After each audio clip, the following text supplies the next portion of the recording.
I'm so excited to finally have this kit finished and show you. I think you're going to absolutely love it. So the first thing I did was I went ahead and painted it this stark navy blue, and I'm just going to paint that on the square piece here. So this is going to be a watering can. So you see the square piece, and then there's a little handle, and then this is the little spout. So we're going to paint all of those with that same blue color. Once everything's dried, then I went over to the little fork and shovel here, and we're going to go ahead and paint the bottom half of those with a gray color. You just want like a medium gray. Once that's dry, I took a metallic silver and just dabbed it over top just to give it that metal look. So I'm going to do that same thing on the other little piece that looks like the spout. That goes on the end of the one blue piece. You'll see here when I glue it all together. So then I took some brown oxide and I just went ahead and dabbed that over top the shovel and the fork and the little spout, and just to make it look rusty. So the brown oxide is just actually a color. That's what it's called, brown oxide.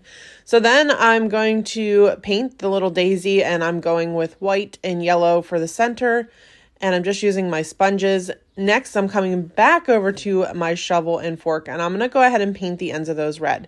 And I decided to give them a little detail and add some white stripes on them. Now, I know on the live we were going back and forth between whether or not we wanted to do these green or red, but I think the red turned out absolutely adorable, so thank you guys for the idea. So, of course, I had to sand it and give it some antique wax just to give it that rustic look. So I'm just using my Dixie Belle antique wax, and I'm just going over top of that. And then I'm going to go ahead and start sanding the watering can and the handle and then the little attachment to the spout. I'm not sure the technical name for that. So then I'm going to go over it with my antique wax. And we have these little blending tools. If you're interested, let me know and I'll get you the information for that. So then we're going to start gluing everything together. So we're going to glue on the handle and then the little center part here of the spout, and then the top part of the spout. And we're just gluing everything together. And then I did come over and sand my daisy and give it some antique wax as well, just so it blended in with the rest of the project. I really love this antique wax. It's so easy to use, and I feel like it's just, it just makes things look so nice and rustic. So then I'm going to use my Bow Dabra. If you're interested in that, just let me know. If there's anything you're ever interested in these videos, just let me know and I'll do my best to get you the information.